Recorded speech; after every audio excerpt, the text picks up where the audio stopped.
Whether the kind of man you want enters your story comes down to just one thing: whether he recognizes you as his when he finds you.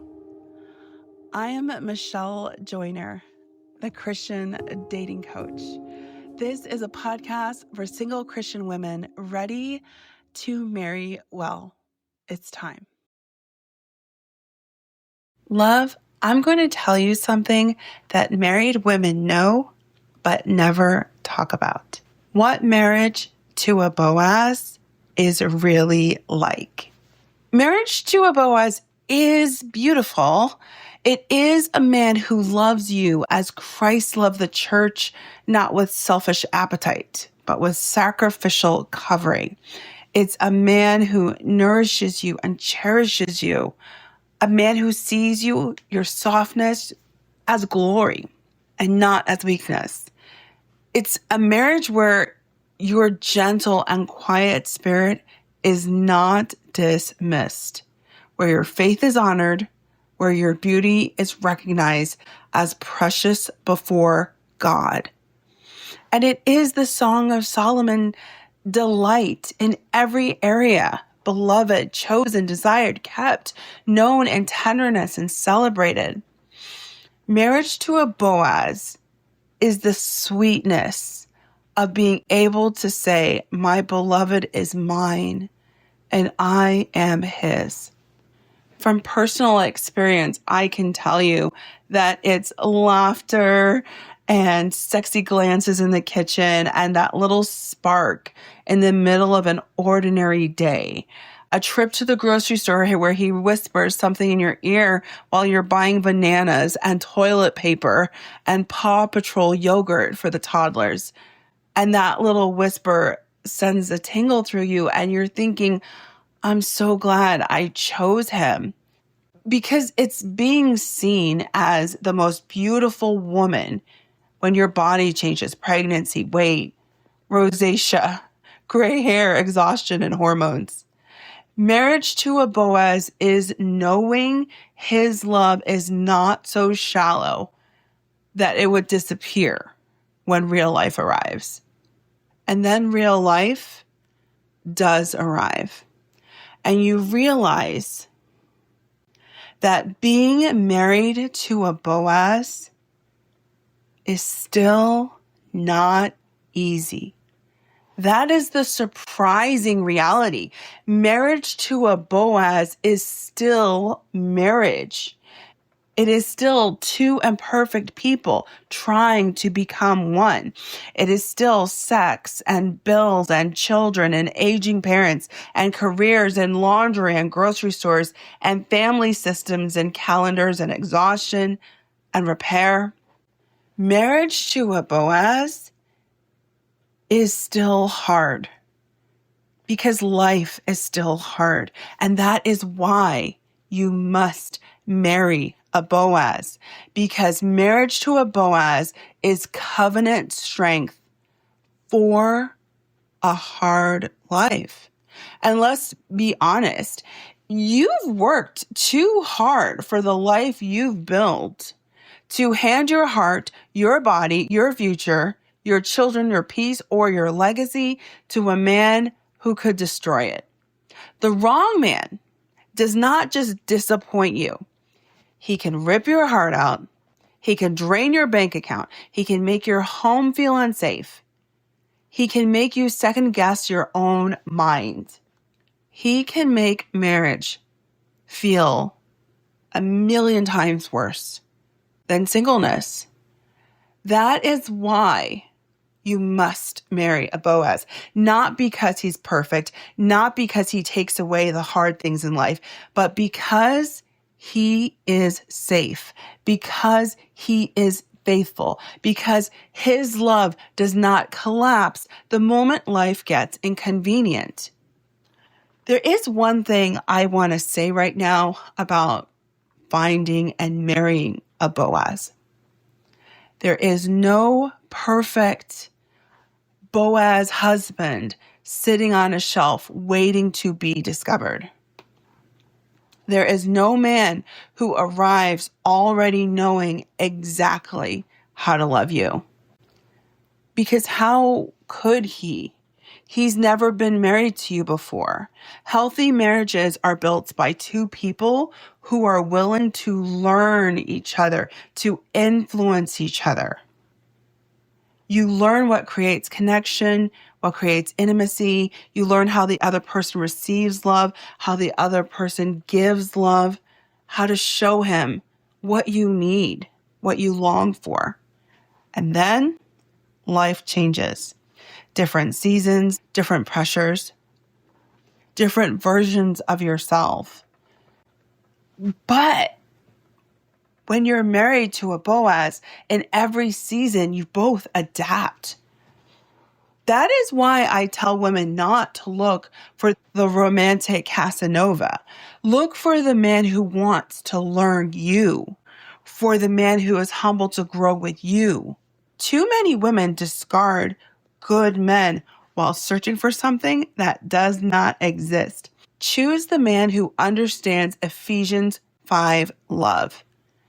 Loving as Christ loved the church and gave himself up for her. Do not prioritize a random checklist over biblical character.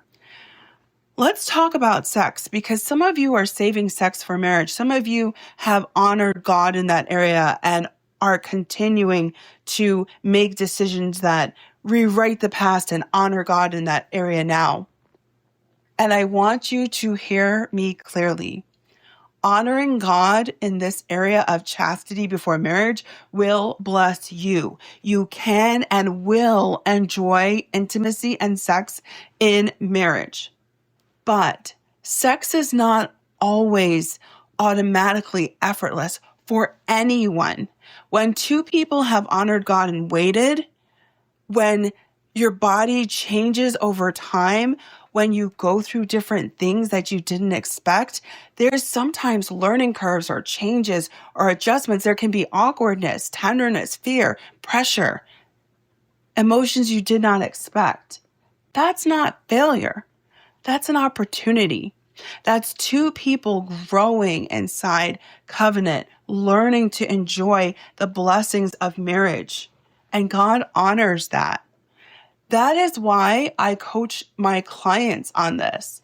I do not want you to enter marriage with a fantasy that sex is instantly perfect or that it won't work out because you didn't prep ahead of time. You will always have to communicate, learn, soften, practice, heal, grow, change, adapt. That's normal for everyone. Marriage to a Boaz is marrying someone who loves you enough to learn, who is patient and cares about your joy, who is not going to use your body selfishly. He's going to cherish you. That is a Boaz. And that's why you can honor God here. You're not looking for perfection. You're looking for character and covering and kindness and submission to God. If marriage to a Boaz is covenant strength for life, then dating cannot be reduced to shallow assessments. It cannot just be, did he say everything perfectly? Did he text how I wanted? Was he romantic enough? Did he feel like the fantasy? We don't say it to ourselves in those words, but that's what we really mean. Love, stop complaining. I mean that gently, but I mean it. Because complaint trains your eyes to miss what's real. Fault finding masquerades as discernment. Criticism has us calling an amazing man boring and leaving before we realize how good we have it with someone. On the other hand, not everyone you talk to has to be Boaz material. The world does not owe us endless Boazes. You can enjoy a conversation without turning it into an interview. Practice kindness, practice playfulness. This doesn't mean you ignore red flags. This doesn't even mean you tolerate foolishness, but it does mean that you stop the negativity with hunting for flaws and calling it discernment. If you're constantly bracing and assessing and rehearsing disappointment, you won't recognize a good man when he's sitting right in front of you. Or worse, you will turn off a good man who sees your heart as complaining and critical. It is worth becoming the kind of woman who can recognize character without demanding fantasy. It is worth becoming the kind of woman who can receive love, receive connection. Ruth did not stumble into Boaz because she was passively romanticizing her future. She listened to Naomi, moved with humility, positioned herself wisely, allowed herself to be guided. That is the work that I do. I help amazing women marry the amazing men they deserve. Not fantasy men, men with humility, strength, tenderness, and character to build a covenant life and love.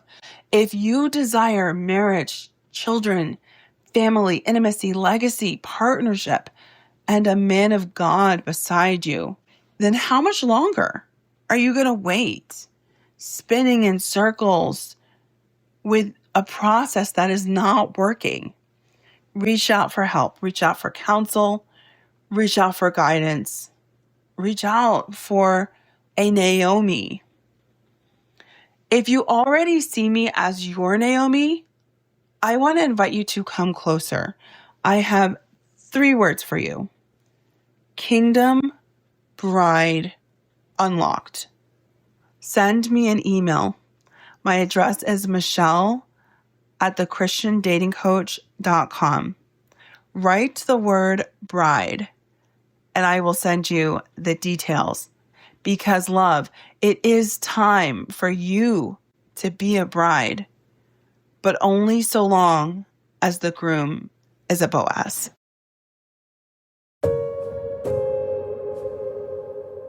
You don't want to keep waiting. You're ready for something real. I'm Michelle Joyner. Let's get you married well.